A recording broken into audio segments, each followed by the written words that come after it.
വിമാനം ഇടിക്കാമോ? ഇതിന് മാത്രം ഗവേഷണം നടത്തുന്നവർക്ക് വേറെ പണിയൊന്നുമില്ല. കോടിക്കണക്കിന് രൂപയാ വരുന്നത്. കോടിക്കണക്കിന് രൂപ, ലക്ഷക്കണക്കിന് പ്രവർത്തകര്, നൂറുകണക്കിന് സ്ഥാപനങ്ങള്. അപ്പൊ ഇത് മാത്രമേ ലക്ഷ്യാക്കുള്ളൂ. കത്തൊപ്പിക്കാൻ കാത്തൊപ്പിക്കാൻ പറ്റില്ല എന്നാണ്. അതാണ് മാവേലിക്കരക്കാർക്ക് ഇപ്പൊ വെപ്രാളായത്. കാരണം കാത്തൊപ്പിക്കൽ നല്ല ബുദ്ധിമുട്ടായി. എവിടെയൊക്കെ അടച്ചാലും ഏരിയ തുറക്കാന്ന് വെച്ചാൽ ഇവർക്ക് ഇത് മാത്രമാണ് ഗവേഷണം. ഇതിനാണ് കോടിക്കണക്കിന് രൂപ ഇറങ്ങുന്നത്. ഈ ധർമ്മത്തെ, ലോകത്തിന് താങ്ങും തണലുമായി വളരേണ്ട ഒരു ധർമ്മത്തെ ഇല്ലാതാക്കുക എന്നുള്ളത് ജീവദൗത്യമായി തെരഞ്ഞെടുത്തവര്. അവർക്ക് കോടികളുണ്ട്, അധികാരമുണ്ട്, എല്ലാമുണ്ട്. കോടിക്കണക്കിന് രൂപ എങ്ങനെ ചെലവഴിക്കണം എന്നറിയാതെ ബുദ്ധിമുട്ടുക. അങ്ങനെ നമ്മൾ ചോദിക്കും, കുട്ടികളെ ഗീത പഠിപ്പിക്കണ്ടേ? ഈ ഗീത ഒന്ന് വാങ്ങിച്ച് പിള്ളേരെ കൈ കൊടുക്കണ്ടേ? 10 രൂപ കൊടുത്താൽ കിട്ടും. ഇതിനുള്ള വകയാണ് നമ്മൾ അന്വേഷിച്ചുണ്ടാക്കുന്നത് പഠിപ്പിക്കാന്. അതേസമയം കഴിഞ്ഞ മാസം ഞാൻ പയ്യന്നൂർ റെയിൽവേ സ്റ്റേഷനിൽ രാത്രി 10 മണിക്ക് വണ്ടി കയറാൻ ചെന്നപ്പോൾ റെയിൽവേ സ്റ്റേഷനിൽ ഇരുട്ടാം. അത്യാവശ്യം സ്റ്റേഷന്റെ പരിസരത്ത് മാത്രമാണ്, പ്ലാറ്റ്ഫോമിലൊന്നും വെളിച്ചമില്ല. ഇരിക്കാൻ നോക്കിയപ്പോ കസേരയിൽ എന്തോ തുടങ്ങുന്നത്. എന്ത് കഷ്ടകാലാന്ന് വിചാരിച്ചു. നോക്കുമ്പോ എന്താ, നല്ല മൾട്ടി കളർ മേനി കടലാസിലടിച്ച ഈ 2 പുസ്തകം ഓരോ കസേരയെ കിടക്കുന്നു. ഈ 2 പുസ്തകം എങ്ങനെ പോലെ ഒരു 19 രൂപ വില വരുന്ന ഒരു പുസ്തകത്തിന് ഈ 2 പുസ്തകം ഓരോ കസേരയിൽ ഇട്ടിരിക്കുക. ആർക്ക് വേണമെങ്കിൽ വരാം, എടുക്കാം, വായിക്കാം. വായിച്ചു കഴിഞ്ഞാൽ നിങ്ങളൊരു ഇസ്ലാം ആകണമെന്ന് മാത്രമേ നിബന്ധനയുള്ളൂ. നിങ്ങൾക്ക് ഇഷ്ടംപോലെ വായിക്കാം. നിങ്ങൾ ഹിന്ദു ആകരുത്. എന്തുകൊണ്ട്? അതാണ് അതിന് മുഴുവൻ പറഞ്ഞിരിക്കുന്നത്. നിങ്ങൾ ഹിന്ദു ആകരുത്. ഇതിന് നട്ടപ്പാടുന്ന നേരത്തെ റെയിൽവേ സ്റ്റേഷനിൽ ഈ 2 ബുക്കാണ്. അപ്പൊ അതാ പറഞ്ഞ് കത്തൊപ്പിക്കാം കാത്തൊപ്പിക്കാൻ പറ്റില്ല എന്നുള്ളൊരവസ്ഥ. ഇന്ന് അതിന്റെ അല്ല, നമ്മുടെ തകരാറ് കൊണ്ടൊന്നുമല്ല. നമ്മുടെ ഈ കോടിക്കണക്കിന് ആളുകളെ ലക്ഷ്യമിട്ടുകൊണ്ട് പ്രവർത്തിക്കുന്നവരുടെ എണ്ണം വളരെ കൂടുതലാണ്, പണം വളരെ കൂടുതലാണ്. അതിന് മുന്നിലേക്കാണ് നമ്മൾ ഇറങ്ങുന്നത്. അപ്പൊ ആദ്യം വേണ്ടത്, ഏറ്റവും ആദ്യം വേണ്ടത് അപ്പൊ നിങ്ങൾ ചെയ്യുന്നത് അഭിമാനം ഉണ്ടാവുക എന്നുള്ളത് തന്നെയാണ്. ആരെയാണ് അസുഖം ബാധിക്കുക? ആരുടെയാണോ ശരീരത്തിന് വേണ്ടത്ര ശക്തിയില്ലാത്തത് അവരെ മാത്രമേ രോഗം ബാധിക്കുള്ളൂ. മറ്റത് ചിക്കൻ ഗുനിയ ഉണ്ടായിക്കോട്ടെ, ഡെങ്കു, ആരൊക്കെ അവിടെയൊക്കെ ഉണ്ടായിക്കോട്ടെ, അതിനൊന്നും അണുക്കള് ആരോഗ്യമുള്ളൊരു ശരീരത്തിലേക്ക് ബാധിക്കില്ല. രോഗമുള്ള ശരീരത്തിനെ ബാധിക്കുള്ളൂ. അപ്പൊ നമുക്കാദ്യം ആരോഗ്യമുണ്ടാക്കാം. 2 തരത്തിലുള്ള ചികിത്സ ആവശ്യമാണ് ഇന്ന് സമൂഹത്തിന്. ഹൈന്ദവ സമൂഹത്തിന് ഇത്തരം രോഗങ്ങൾ ബാധിക്കാതിരിക്കാൻ, ഒന്ന്, ദീർഘകാലയളവിൽ ഫലം ചെയ്യുന്ന വിധത്തിൽ ശരീരത്തെ ആരോഗ്യമുള്ളവരാക്കുക. ദീർഘകാലയളവിൽ ആരോഗ്യമുള്ളവരാക്കാൻ വേണ്ടുന്ന അതാണ് ഈ അഭിമാനമൊക്കെ. അതോടൊപ്പം പ്രതിരോധ കുത്തിവയ്പ്പുകളും ഒക്കെ എടുക്കാം നമുക്ക്.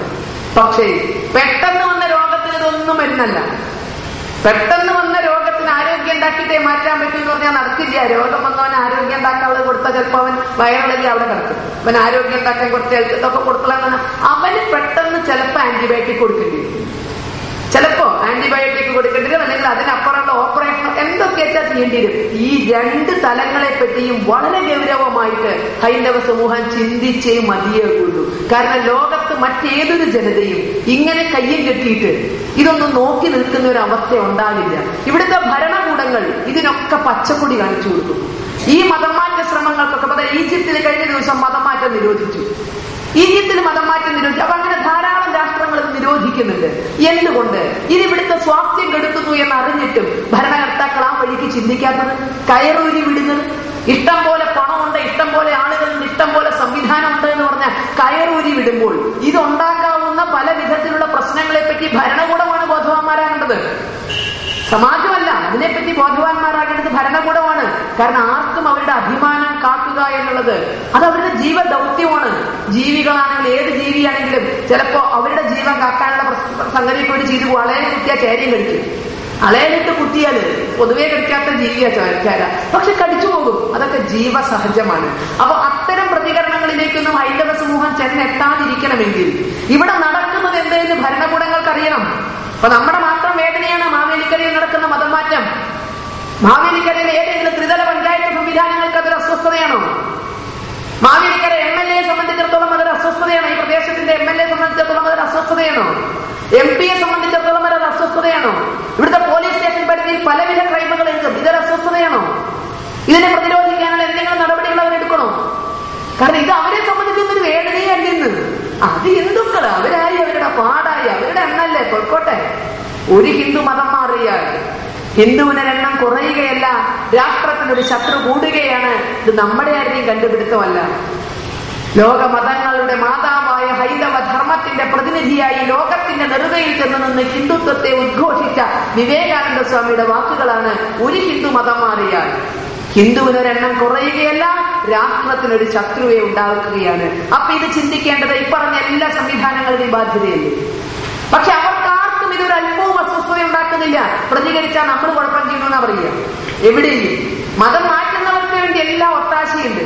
ഗതികെട്ട് നമ്മളൊന്ന് അതിനെപ്പറ്റി ഒന്ന് പറഞ്ഞു പോയാൽ, ഇത് റിപ്പോർട്ട് ചെയ്താൽ ഞാൻ വർഗീയം പറഞ്ഞു എന്നേ പറയുള്ളൂ.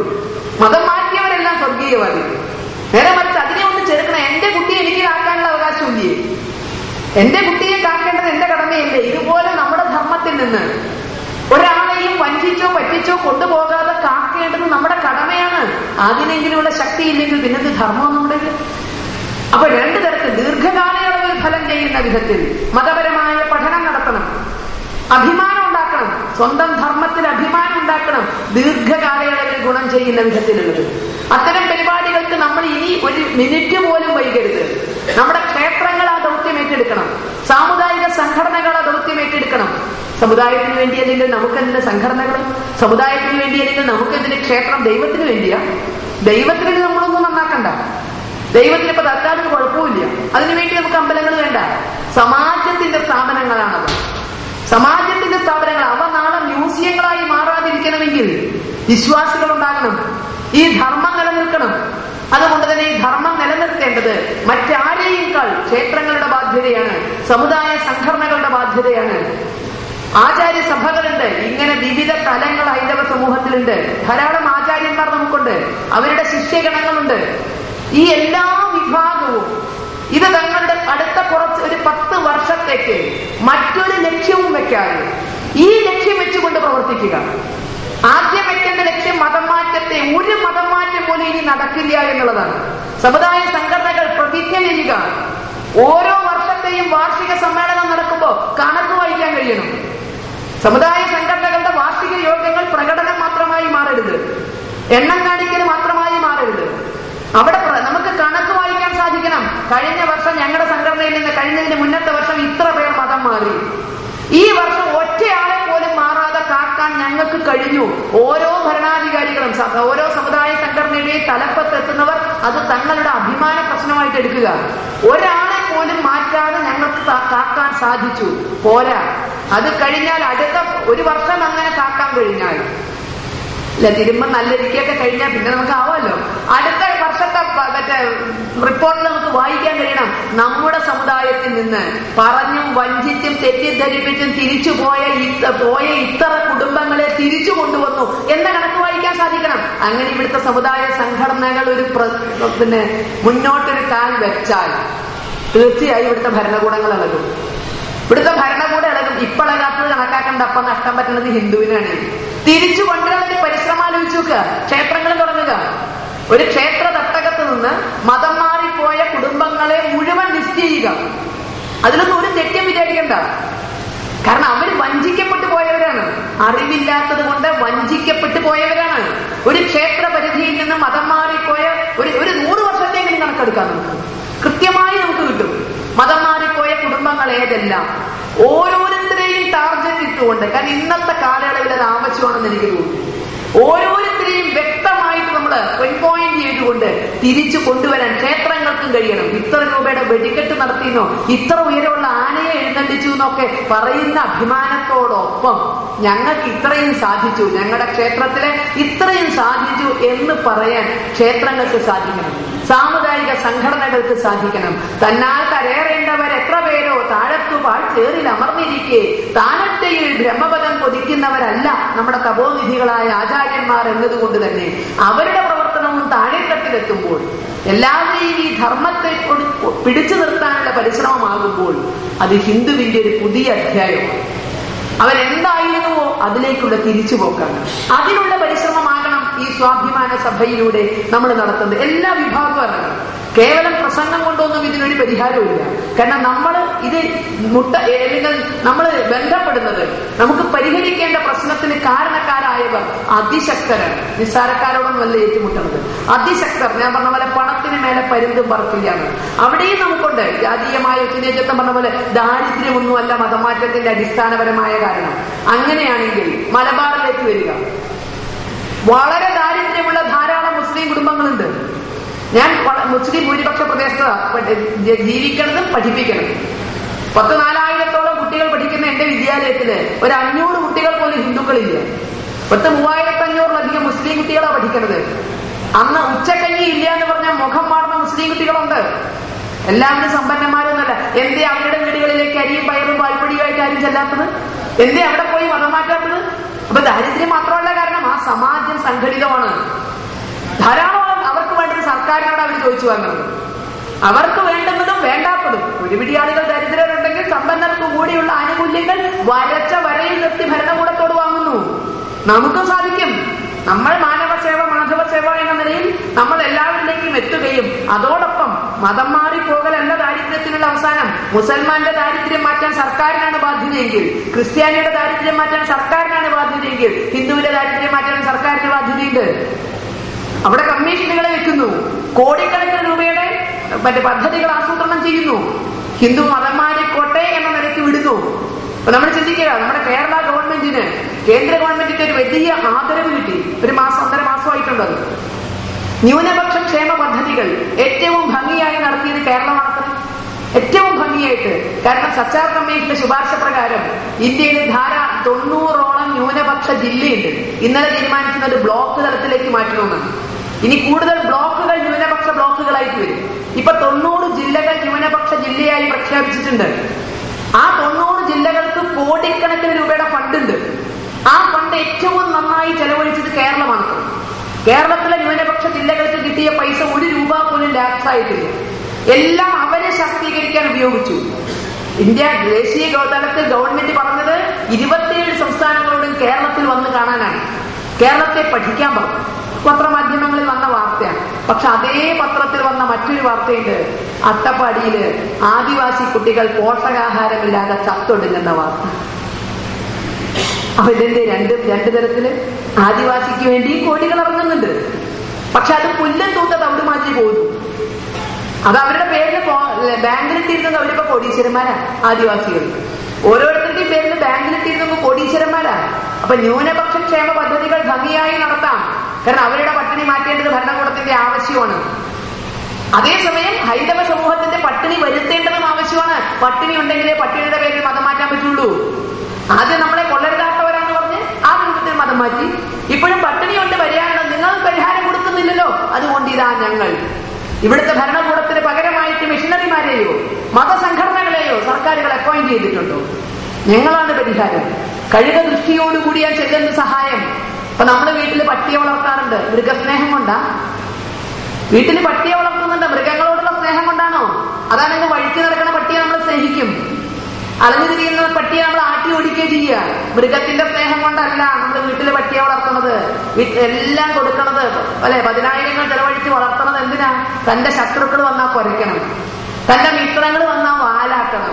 അങ്ങനെ താൻ പറഞ്ഞൊരു അടിമയായി നിൽക്കണം. അല്ലാതെ മൃഗത്തോടുള്ള സ്നേഹം കൊണ്ടല്ല ഇഷ്ടംപോലെ കൊടുത്തു. ഇതേപോലെ ഇവിടുത്തെ ദരിദ്രരോടുള്ള സ്നേഹം.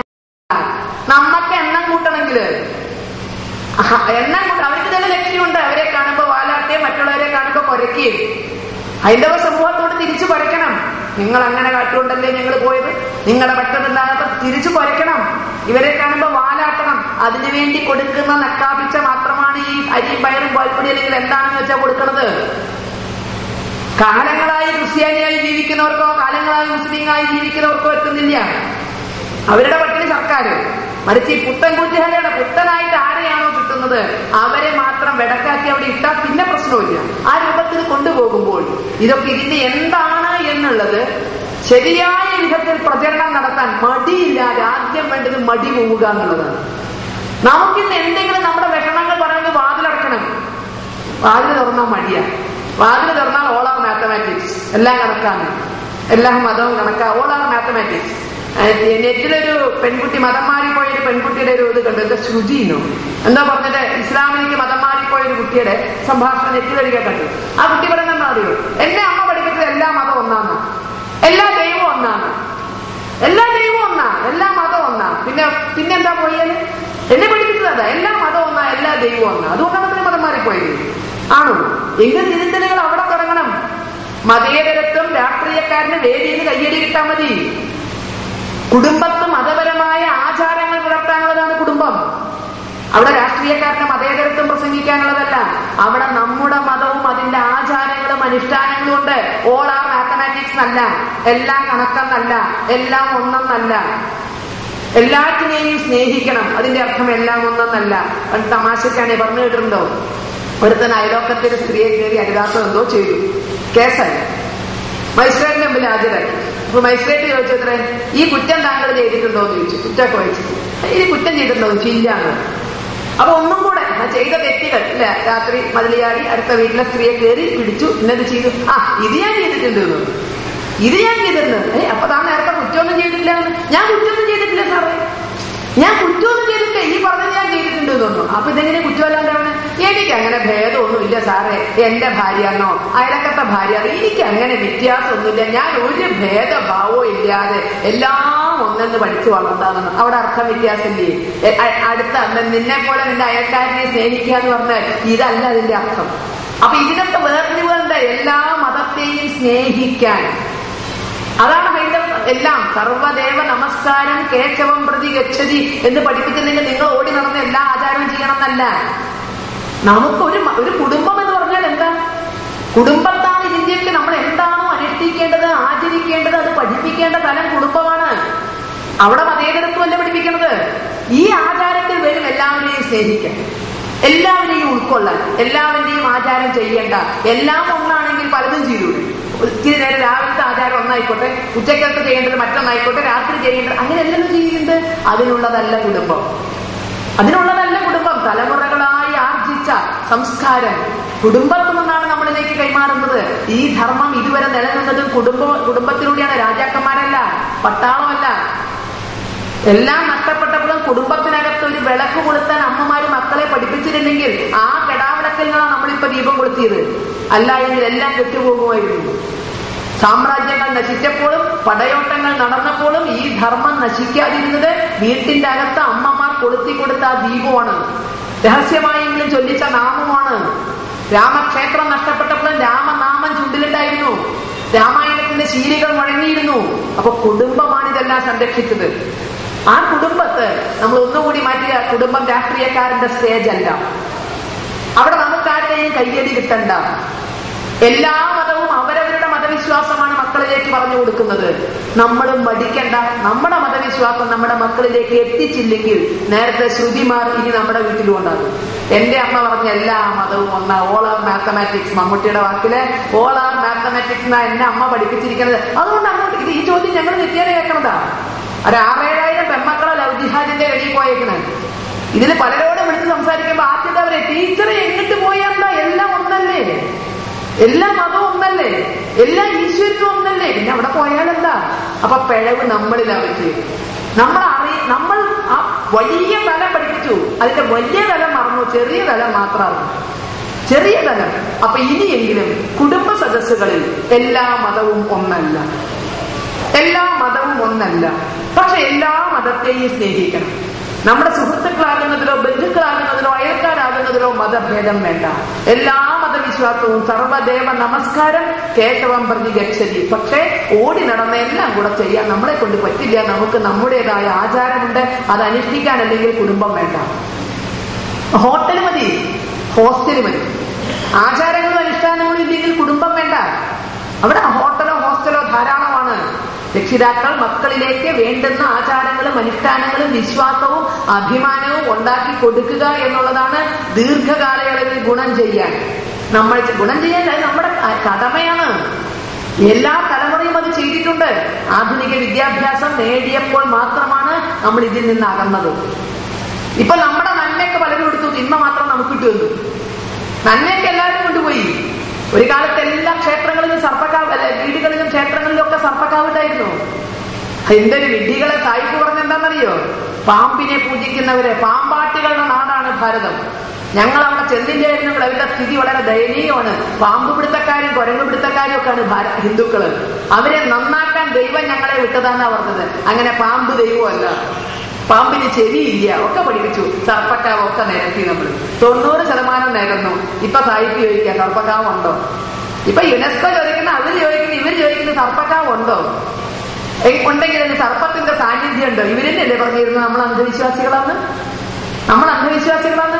ആലപ്പുഴ ജില്ലയിൽ ഇവിടെ എവിടെയോ നടക്കുമ്പോൾ ഞാൻ എനിക്കൊരു ഫോട്ടോ കൊണ്ട്, എനിക്ക് ഓർമ്മ തോന്നുന്നില്ല, അതൊരു ഫ്ലക്സ് തൂങ്ങിക്കിടക്കുന്നുണ്ട്.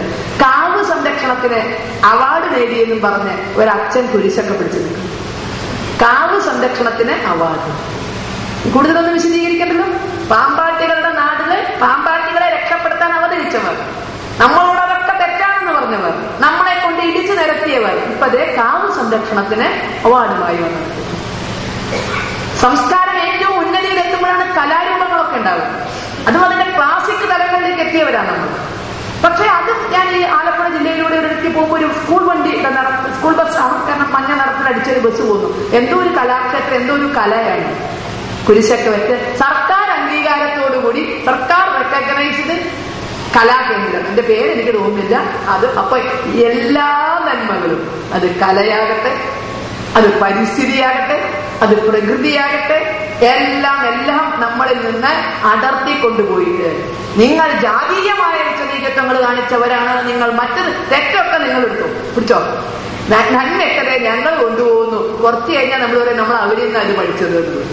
ഇതൊക്കെ അവരിൽ നിന്നാ പഠിച്ചത്. ഞാൻ അമേരിക്കയിൽ ഒരു പരിപാടി പങ്കെടുത്തപ്പോൾ അതിന് ശേഷം ചോദ്യോത്തരം ഉണ്ടായപ്പോൾ ഒരു വീട്ടമ്മ എന്നോട് ചോദിച്ചു, ടീച്ചറെ ഈ വിളക്കിന് മുകളിൽ കുരിശു വെക്കുന്നത് ശരിയാണോ എന്ന് ചോദിച്ചു. ഞാൻ പറഞ്ഞു നമ്മൾ പാറ്റൊന്നും എടുത്തിട്ടില്ല നിലവിളക്കിന്, എന്നാ പിന്നെ പറയായിരുന്നു ഇതിന്റെ രൂപമാറ്റമൊന്നും വരുത്തരുതെന്നൊക്കെ നമുക്ക് ആവശ്യപ്പെടായിരുന്നു. അതുകൊണ്ട് ശരിയും തെറ്റും പറയാൻ നമ്മളാണല്ലോ. പക്ഷെ ഒരു ശ്രദ്ധ ആവശ്യമാണെന്ന് തോന്നുന്നു. ചേച്ചി ചോദിച്ചു നിലവിളക്കിന്റെ മുകളിൽ കുരിശു വെക്കാവുമെന്ന്. ചേച്ചിയുടെ പേരക്കുട്ടി ചിലപ്പോ ചോദിക്കുക, ഈ കുരിശു ഒഴിവാക്കിയ നിലവിളക്ക് അമ്പലത്തിൽ എടുക്കുന്നത് തെറ്റല്ലേ, അതൊരു തരം കോപ്പിയടിയല്ലേ എന്ന് ചോദിക്കുന്ന തലത്തിലേക്കുള്ള അറിവ് പകർത്താതിരുന്നാൽ മതി. കാരണം അവിടെയാണ് ലക്ഷ്യം. ചരിത്രത്തിന്റെ ഭാഗമാവുകയാണ്, ചരിത്രം സ്വന്തമാക്കി മാറ്റുകയാണ്. ഇവിടെയൊക്കെ നമ്മളിങ്ങനെ നിസ്സംഗരായി നിർവികാരരായി നിന്നാൽ പോകുന്നത് നമ്മുടെ ശ്രേഷ്ഠതയാണ്, അഭിമാനമാണ്. കയ്യിലുള്ളത് എന്താണെന്നും എന്തായിരുന്നു എന്നും അടുത്ത തലമുറയ്ക്ക് കൊടുക്കണം, പകർന്നു കൊടുക്കണം. അല്ലെങ്കിൽ അവകാശികൾ മറ്റുള്ളവരായിരിക്കും. അവരെല്ലാ രംഗങ്ങളിലും പാഞ്ഞു നടക്കുകയാണ്. അതിനൊക്കെ അതിന് പ്രധാനമായ കാരണം അധികാരത്തിലുള്ള സ്വാധീനമാണ്. അവിടെയും നമ്മൾ എവിടെയാണ് നിൽക്കുന്നത്? ചിന്തിച്ചു നോക്കുക. നമ്മള് ആലപ്പുഴ ജില്ലയ്ക്ക് കേരളം മുഴുവൻ ചർച്ച ചെയ്തുകൊണ്ടിരിക്കുകയാണല്ലോ. സമുദായ സംഘടനകളും രാഷ്ട്രീയമൊക്കെയുള്ള ബന്ധം എന്താകണം, എവിടെ വരെ ആകാം എന്നൊക്കെ ആലപ്പുഴ ജില്ല ഗംഭീരമായി ചർച്ച ചെയ്യിപ്പിച്ചുകൊണ്ടിരിക്കുകയാണ്. 5ാം മന്ത്രിയെ വേണമെന്നും ഇന്നിന്ന വകുപ്പുകൾ വേണമെന്നും വരച്ച വരയിൽ നിർത്തി വാങ്ങിയ പാണക്കാട് തങ്ങൾ വാങ്ങിയപ്പോ പാണക്കാട് തങ്ങളുടെ കോലം കത്തിക്കാൻ ഒരു ജില്ലാ കമ്മിറ്റി ഉണ്ടായില്ല, ഭീഷണി മുഴക്കാൻ ആരും ഉണ്ടായില്ല, പരസ്യമായി പറയാൻ ആരും ഉണ്ടായില്ല. പക്ഷേ NSSO, SNDPയോ ഹൈന്ദവ സാമുദായിക സംഘടനകളോ ഒരക്ഷരം മിണ്ടിപ്പോയാൽ അത് അഭിമാനക്കുറവാണ്. ഞങ്ങളുടെ സംഘടനയുടെ കാര്യം ഞങ്ങൾ നോക്കാം. പക്ഷെ ഇവിടെ പല പല സ്ഥാനാർത്ഥികളെയും നിശ്ചയിച്ചിരുന്നത് ബിഷപ്പുമാരായിരുന്നു. ഇന്ന സ്ഥലത്ത് ഇന്ന സ്ഥാനാർത്ഥി, ഇന്ന സ്ഥലത്ത് ഇന്ന സമുദായത്തിൽ ഇന്ന സഭയുടെ ആളെ നിർത്തണം. ആരും കോലം കത്തിച്ചില്ല, ആരും പ്രമേയം പാസാക്കിയില്ല, ആരും റോട്ടിലിറങ്ങി ഗോപുവോ വിളിച്ചില്ല. എന്തുകൊണ്ട്? അപ്പൊ സംഘടിത സമുദായങ്ങളുടെ മുന്നിൽ, സമൂഹങ്ങളുടെ മുന്നിൽ വരുമ്പോൾ മുട്ടുകൂട്ടിയിരിക്കും. ഹൈന്ദവ സമൂഹത്തോടുള്ള ബന്ധം അങ്ങനെയല്ല എന്ന് എല്ലാ രാഷ്ട്രീയ പാർട്ടികളും വിശ്വസിച്ചിരിക്കുന്നു. എല്ലാ രാഷ്ട്രീയ പാർട്ടികളും നമ്മളെ വേണം അവർക്ക്. എന്തിന്?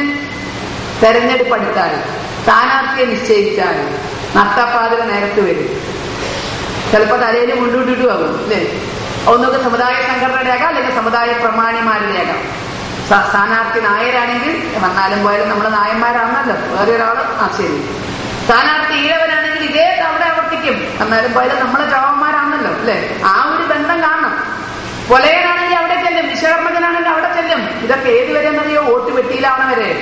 വോട്ട് പെട്ടിയിലാക്കി പെട്ടി സീൽ ചെയ്ത ഭാവം മാറി. തെരഞ്ഞെടുപ്പിന്റെ അന്ന് വൈകുന്നേരം പത്രക്കാർ ചോദിക്കും ജയിക്കുമോ? ജയിക്കും.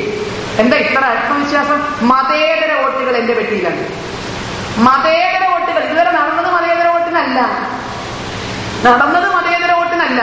പക്ഷെ പെട്ടി സീൽ ചെയ്തു എന്ന് അറിഞ്ഞാൽ അതുവരെ ഗംഭീര ഫോൺ ജോലി അന്വേഷണമൊക്കെ ആവും. ചേട്ടാ കുളിച്ചോ, ഉണ്ടോ, കുട്ടിക്ക് വയറ്റിൽ നിന്നൊക്കെ പോകുന്നുണ്ടല്ലോ അല്ലേ, ഇത്തരം കാര്യങ്ങളൊക്കെ വോട്ട് പെട്ടിയിലാവണം അവർ അന്വേഷിച്ചുകൊണ്ടിരിക്കും. പെട്ടിയിലായി സീൽ ചെയ്താൽ മതേതര വോട്ടുകൾ എന്റെ പെട്ടിയിലാണ്. ഇനി എങ്ങാനും കഷ്ടകാലത്തിന് ജയിച്ചാലോ എന്നെ ഹിന്ദുവാക്കരുത്, എന്നെ നായരാക്കരുത്, എന്നെ ഈഴവനാക്കരുത്, എന്നെ കൊലയനാക്കരുത്, എന്നെ ബ്രാൻഡ് ചെയ്യരുത്, ഞാൻ മതേതരനാണ്, ഞാൻ എന്റെ ദൈവം നൂല് കെട്ടി ഇങ്ങോട്ട് ഇറക്കിയതാണ്. ഞാൻ എനിക്ക് ജാതിയില്ല, മതമില്ല, കുടുംബമില്ല, ഉണ്ടായിട്ടില്ല, എന്നെ ദൈവം നൂല് കെട്ടി ഇറക്കിയതാണ്. ഇവിടെയാണ് നമ്മൾ നിൽക്കുന്നത്. നട്ടപ്പാട് നേരത്ത് വന്നുള്ള ചില ബന്ധങ്ങൾ ഒഴുകി അതിനപ്പുറം മറ്റൊന്നുമില്ല. പണ്ടും അങ്ങനെ തന്നെയല്ലേ, ആ ബന്ധത്തിന് പൈതൃകാവകാശം ഉണ്ടോ? അപ്പൊ ഒന്നും കൊടുക്കാനുള്ള ബാധ്യതയില്ല. ഇപ്പൊ കൊടുക്കേണ്ട കണക്ക് പറയുന്നത് കാരണം കൊടുക്കാൻ അവർക്ക് ബാധ്യതയില്ല എന്നാണ് അവരുടെയൊക്കെ ധാരണ. എല്ലാ വിഭാഗവും പ്രതിപക്ഷ ഭരണപക്ഷ ഭേദമില്ലാതെ സാമുദായിക സംഘടനകൾക്കെതിരെ പരത്തുന്നത്, ഹിന്ദുക്കൾ ഒന്നാകുമ്പോൾ ഭയക്കുന്നത്, അവിടെയൊക്കെ എന്തോ ഉണ്ട് എന്ന തിരിച്ചറിവ് നമുക്കുണ്ടായേ പറ്റുള്ളൂ. നമ്മൾ ഒന്നിച്ചു നിന്നാൽ മാത്രമേ ഇത്തരം പ്രശ്നങ്ങൾക്ക് പരിഹാരമാകുള്ളൂ. മുസ്ലിം രാഷ്ട്രീയം വളർന്നു വരുമ്പോൾ അതിന് നമ്മൾ ശക്തമായി പിന്തുണച്ചു. ക്രൈസ്തവ രാഷ്ട്രീയം വളർന്നു വരുമ്പോൾ ശക്തമായി പിന്തുണച്ചു. പക്ഷെ ഹിന്ദുവിന് അതൊന്ന് പറയാൻ പോലും അധികാരമില്ല. രാഷ്ട്രീയത്തിൽ ഹിന്ദു എന്നൊരു വാക്ക് മിണ്ടിക്കൂടാ, അവകാശങ്ങളിൽ പറഞ്ഞുകൂടാ, ആനുകൂല്യങ്ങളിൽ പറഞ്ഞുകൂടാ, അവസരങ്ങളിൽ പറഞ്ഞുകൂടാ. ഇതെന്തുകൊണ്ട്? അന്നം തിന്നുന്ന ബുദ്ധി വെച്ച് നമ്മൾ ചിന്തിക്കുക. ചെറിയ ശതമാനം ഉള്ളവർക്ക് പോലും സംഘടിതമായി അവരിൽ എല്ലാ രാഷ്ട്രീയക്കാരുണ്ട്. മുസ്ലിമിൽ എല്ലാ രാഷ്ട്രീയക്കാരുണ്ട്, ക്രിസ്ത്യാനിയിൽ എല്ലാ രാഷ്ട്രീയക്കാരുണ്ട്. പക്ഷെ അവരവരുടെ ശക്തമായ ഒരു രാഷ്ട്രീയം വളർത്തിയെടുത്തു. ഏത് മുന്നണി ഭരിച്ചാലും, ആര് തന്നെ അധികാരത്തിലെത്തിയാലും അവിടെ സ്വാധീനം ഉറപ്പിക്കാൻ കഴിയുന്ന ശക്തമായ ക്രൈസ്തവ രാഷ്ട്രീയവും ശക്തമായ ഇസ്ലാമിക രാഷ്ട്രീയവും അവർ വളർത്തിയെടുത്തപ്പോ നമ്മൾ മാത്രം മതേതരത്വത്തിന് ജയ പാടിയിട്ട് ആർക്കും വേണ്ട, നമ്മളെ ആർക്കും വേണ്ട. കാരണം നമ്മളിങ്ങനെ സുഖിപ്പിക്കാൻ കുറെ പറയല്ലേ, അത് വേദിയിൽ നിന്ന് ഇറങ്ങിയാൽ കഴിയണതേ ഉള്ളൂ. അത്തരം ചില മറ്റേ അലങ്കാരങ്ങളൊക്കെ വെച്ച ചില വാക്കുകൾ ധാരാളമാണ് നമുക്ക്. അഭിനയിക്കുന്നവനെ ആർക്ക് വേണം? അഭിനയിക്കുന്നവൻ സ്റ്റേജിലാണെങ്കിൽ അവാർഡെങ്കിലും കിട്ടും. ജീവിതത്തിൽ അഭിനയിക്കുന്നവനെ എല്ലാവർക്കും മറ്റേ ഒരുതരം പുച്ഛമാണ്. ഈ സമൂഹം അഭിനയിച്ചു ഇതുവരെ. ഉള്ളിൽ കത്തുമ്പോഴും അത് പുറമേക്ക് അറിയാതെ, പുറമേക്ക് അറിയിക്കാതെ അഭിനയിച്ചു. അതുകൊണ്ട് തന്നെ നമ്മളെ പിന്തുണയ്ക്കാൻ ആരുമില്ല, നമ്മുടെ കൂടെ നിൽക്കാനും ആർക്കും ബാധ്യതയില്ല എന്നുള്ളിടത്ത് വന്നു. ഇനി അതൊക്കെ മാറ്റണം. ഈ മതം മാറ്റങ്ങളുടെ ഒക്കെ മൂല കാരണം കിടക്കുന്നത് അവിടെയാണ്. ഭരണകൂടത്തിന്റെ ശക്തമായ ഒത്താശ കൊണ്ട് മാത്രമാണ് ഇതൊക്കെ നടക്കുന്നത്. അട്ടപ്പാടിയില് 100 കണക്കിന് കുട്ടികൾ പോഷകാഹാരമില്ലാതെ പെടഞ്ഞു മരിക്കുന്ന ദുര്യോഗം ഉണ്ടാകുമ്പോൾ ഞങ്ങൾ പോയാലാണ് അവിടെ. കാക്കപ്പെണ്ണ സുന്ദരിയാകുന്ന യുവത്വത്തിലുള്ള പെൺകുട്ടികളെ അവിടെ ചെന്ന് നോക്കിയാല് വിളറി വെളുത്ത പേക്കോലങ്ങൾ, സ്വന്തം കുഞ്ഞിനൊരിക്ക് പാല് ചുരത്തി കൊടുക്കാൻ ശേഷിയില്ലാതെ എല്ലും തോലുമായ അമ്മമാര്, ഒരിക്ക് പാലിന് വേണ്ടി തള്ളയുടെ മാറിടത്തിൽ കിടന്ന് മല്ലയുദ്ധം നടത്തുന്ന കുട്ടികള്. ഇതൊന്നും സോമാലിയയിലല്ല, എത്യോപ്യയിലല്ല, അട്ടപ്പാടിയിലാണ്. പക്ഷെ ഇതേ അട്ടപ്പാടി നമ്മൾ ചിന്തിക്കുക, ഇതേപോലെ അട്ടപ്പാടി മലമടക്കുകളിലാണെങ്കിൽ അതേ മലമടക്കുകളിലാണ് ശബരിമല ക്ഷേത്രം. 164 കോടി രൂപയായിരുന്നു മണ്ഡല മകരവിളക്ക് കാലത്ത് വരുമാനം. 164 കോടി രൂപ. ഏറ്റവും ചുരുങ്ങിയത് മറ്റാർക്കും ഇല്ലെങ്കിലും ആദിവാസികൾക്കെങ്കിലും അതിന്റെ ഒരു നിശ്ചിത ശതമാനം പ്രയോജനപ്പെട്ടിരുന്നുവെങ്കിലും, നിശ്ചിത ശതമാനം, മല കാക്കുന്നത് അവരാണല്ലോ, ഒരു നിശ്ചിത ശതമാനം അവർക്ക് കൂടി പ്രയോജനപ്പെടുന്ന വിധത്തില് അത് ചെലവഴിക്കാൻ മറ്റാർക്കും ഇല്ലെങ്കിൽ അവർക്കെങ്കിലും എത്തിയിരുന്നെങ്കിലും നമുക്ക് തോന്നിയില്ലേ? അപ്പൊ ഇവിടുത്തെ രാഷ്ട്രീയത്തിന്റെ ശക്തമായ ഇടപെടല് ഹൈന്ദവ സമൂഹത്തിന് എന്തൊക്കെയാണോ അവർക്ക് ഗുണമാവുക അതെല്ലാം അവരിൽ നിന്ന് തട്ടിയകറ്റി. എല്ലാം നമ്മൾ സഹിച്ചത് മതേതരത്വത്തിന്റെ പേരിൽ മാത്രം. മതേതരത്വത്തിന്റെ പേരിൽ ത്യജിക്കേണ്ടി വന്നത് ഹിന്ദു സമൂഹത്തിനാണ്. ബാക്കി എല്ലാവരും നേടിയത്. നമ്മൾ മതേതരത്വത്തിന്റെ പേരിൽ പലതും ത്യജിച്ചു. നേടേണ്ടവർ എല്ലാം നേടി എന്ന് തന്നെ പറയാം. നിസ്സാരം നമ്മൾ ചിന്തിക്കുക, നമുക്കെല്ലാം ഈശ്വരീയമായിരുന്നു. വിദ്യയൊക്കെ നമ്മളെ സംബന്ധിച്ച് ഈശ്വരീയമായ കാര്യമാണ്. അതുകൊണ്ട് പഴയ പല തറവാട്ടുകാരും ധാരാളം വിദ്യാലയങ്ങളൊക്കെ തുടങ്ങി. ഇന്നിവിടെ നമ്മുടെ കുട്ടികൾ മതം മാറുന്നത് പഠിക്കാൻ വേണ്ടി മതം മാറുന്നുണ്ട്. പഠിക്കുമ്പോൾ മതം മാറേണ്ടി വരുന്നുണ്ട്. കാരണം ഇസ്ലാമിക ക്രൈസ്തവ സംഘടനകൾ നടത്തുന്ന സ്കൂളുകളിലാണ് ഹയർ സ്റ്റഡീസിന് പറ്റും പോകുന്നത്, കോളേജുകളില്. കാരണം അവർക്കേ ഉള്ളൂ. നമുക്ക് പരിമിതമായാണ് സ്വാശ്രയ സ്ഥാപനങ്ങളും മറ്റു പലതും ഉള്ളത്, അല്ലാത്തതും ഉള്ളത്. അവിടെ ചെല്ലുമ്പോൾ ഫീസളവ് കൊടുക്കാം. മതം മാറിയാൽ ഫീസളവ് കൊടുക്കാം, മതം മാറിയാൽ മറ്റു ചിലത് ചെയ്യാം, മതം മാറിയാൽ അഡ്മിഷൻ തരാം. അത്ര വലിയ രൂപത്തിൽ മാറ്റുന്നുണ്ട്. വിദ്യാഭ്യാസമൊക്കെ നമ്മളിൽ നിന്ന് അന്യമായി പോവുകയാണ്. ഭരണകൂടത്തിന്റെ വളരെ ശക്തമായ ചില ന്യൂനപക്ഷ പ്രീണന പരിപാടികളിലൂടെയാണത്. ശക്തമായ പരിപാടികളിലൂടെ. ഇപ്പൊ നമ്മൾ ചിന്തിക്കുക, എത്രമാത്രം എത്രത്തോളം സ്കൂളുകൾ വിദ്യാദാനം ശ്രേഷ്ഠമായ ദാനം എന്ന പേരിൽ നമ്മുടെ പഴയ തറവാട്ടുകാരുണ്ടാക്കിയിരുന്നു. പിന്നെ എത്ര എണ്ണം ബാക്കിയുണ്ട്? NSSO SNDPO പോലുള്ള ചില സംഘടനാബലത്തിൽ മാത്രം നിർത്തുന്ന സ്ഥാപനങ്ങൾ കഴിച്ചാൽ ഒറ്റ വ്യക്തികൾ നടത്തിക്കൊണ്ടിരുന്ന ഒട്ടുമിക്ക വിദ്യാലയങ്ങളും, ഇവിടുത്തെ കഥ എനിക്കല്ല, മലബാറിൽ വിറ്റുകൊണ്ടിരിക്കുക. മലബാറിൽ ഹിന്ദുക്കളുടെ വിദ്യാലയങ്ങൾ 90% വിറ്റു. 90% തൊട്ടെഴുതിയെടുക്കണം വിറ്റു. എന്തുകൊണ്ടാ? നടത്താൻ പാകില്ലാഞ്ഞിട്ട് തന്നെയാണ്. ഈ ഏപ്രിൽ മെയ് മാസമായ സർക്കാരിന് ഇങ്ങോട്ട് വരും കത്തുകൾ, മാനേജറേറ്റ്. ഇപ്പൊ പോസ്റ്റോ വരുന്നില്ല, പുതിയ പോസ്റ്റോ ഒന്നും വരുന്നില്ല, അറിയാലോ. കത്തുകൾ ഇങ്ങനെ വരും. സ്കൂളിൽ ഒരുക്കേണ്ട സൗകര്യം പണ്ടത്തെ മാറി 4 കാലം ഒന്നും ആരും പഠിക്കില്ല. അതുകൊണ്ട് സർക്കാരിന്റെ തിട്ടുവരം വരും. 25 പെൺകുട്ടിക്ക് ഒരു മൂത്രപ്പര, 28 പെൺകുട്ടിക്ക് ഒരു മൂത്രപ്പര, 45 ആൺകുട്ടിക്ക് ഒരു മൂത്രപ്പര, കളിസ്ഥലം, library, 4 laboratory, IT lab, smart room, കുന്തം, കൊടച്ചക്രം, അല്ലെ, അവസാനം വേണമെങ്കിൽ സ്കൂള് സ്വർണം പൂശിക്കോളൂ എന്ന് വരെ പറഞ്ഞിട്ടുള്ള. കാരണം സർക്കാർ കാശ് തരുന്നുണ്ട്. എന്തിനാ പഠിക്കുന്നത്? സർക്കാർ ഇഷ്ടംപോലെ കാശ് തരുന്നുണ്ട്. ഇപ്പൊ 4000-4000-ഓളം കുട്ടികൾ പഠിക്കുന്ന എന്റെ സ്കൂളിലേക്ക് വരും. സർക്കാർ എത്ര പൈസ തരുമെന്നറിയാമോ? 15,000 രൂപ തരും. 15,000 രൂപ. 20,000 കിട്ടേണ്ട, അത് കിട്ടില്ല. കാരണം എല്ലാ കുട്ടികളുടെ എണ്ണത്തിന് കിട്ടില്ല. ഹൈസ്കൂളിലെ ഒരു കുട്ടിക്ക് 5 രൂപയാണ് സർക്കാർ കൊടുക്കുക. ഒരു കുട്ടിക്ക് 5 രൂപ. 1000 കുട്ടി പഠിക്കേണ്ട ഒരു സ്കൂളിന് 5000 രൂപ കിട്ടും. ഇതുകൊണ്ട് എന്തൊക്കെ ചെയ്യണം? 28 പെൺകുട്ടിക്ക് ഒരു മൂത്രപ്പര, 45 ആൺകുട്ടിക്ക് ഒരു മൂത്രപ്പര, കളിസ്ഥലം, library, laboratory, IT lab, smart room, എല്ലാം 5000 രൂപയുണ്ട്. ഏതൊരു ഇതിലേ കോമഡി ഷോയില് ഒരു പിന്നെ ഒരുത്തം കൊണ്ടുപോയിട്ട് ദേവസ്വം ക്ലർക്കിന്റെ 10 രൂപ എടുക്കുകയാണ്. എന്തൊരു പുഷ്പാഞ്ജലിയിൽ എന്തോ പറയുക. അപ്പൊ അവൻ ചോദിക്കും ബാക്കിക്ക് ഉണ്ടാവുമല്ലോ. ഉടനെ വില കൊണ്ട് പറയുക ആകെ 10 രൂപ കൊടുത്താൽ മതി. ഒരു മറ്റേ എന്താണ് പറയുക, മുഴുക്കാപ്പ് കളഭം ആയിക്കോളട്ടെ, തൃക്കൈ വെണ്ണ ആയിക്കോട്ടെ, അങ്ങനെ അവിടെയുള്ള എല്ലാ വഴിപാടും പറയും ആകെ 10 രൂപയെ കൊടുത്തേക്കുന്നത്. അവസാനം ദേവസ്വം ക്ലർക്ക് അന്താൻ വേണ്ടി ചോദിക്കുക, ചേട്ടത്തിന് ബാക്കി കാശോട് ഞാൻ ഈ അമ്പലം സ്വർണം പൂശിക്കോട്ടെ. കാരണം ആകെ 10 രൂപയാണ്. ഇതേപോലെ മാനേജർമാർ ചോദിക്കുന്നത് ബാക്കി കാശോണ്ട് ഞങ്ങൾ എന്തെങ്കിലും ചെയ്തോട്ടെ എന്ന്. ആകെ 5000 രൂപ. അതുകൊണ്ട് സ്കൂള് വിൽക്കുകയാണ്. നടത്താൻ പാകില്ലാണ്ട് വിൽക്കുക. പക്ഷെ വിൽക്കരുത്. ഇതിന് മാനേജർമാരോ നിങ്ങളുടെ ബന്ധുക്കൾ മാനേജർമാരുണ്ടെങ്കിൽ സ്കൂള് വിൽക്കരുത്. പകരം സ്കൂള് നടത്തിക്കൊണ്ടുപോകാൻ എളുപ്പ വഴിയുണ്ട്. പൊന്നാനി വഴിയെന്ന് പോയാൽ മതി. അല്ലെങ്കിൽ ഒന്ന് മാമോദീസ മുങ്ങിയാൽ മതി. സ്കൂള് നടത്തിക്കൊണ്ടുപോകാം, സുഖമായിട്ട് നടത്തിക്കൊണ്ടുപോകാം, യാതൊരു ബുദ്ധിമുട്ടുമില്ലാതെ നടത്തിക്കൊണ്ടുപോകാം. അങ്ങനെയാണെങ്കിൽ നിങ്ങൾ മതം മാറിയാൽ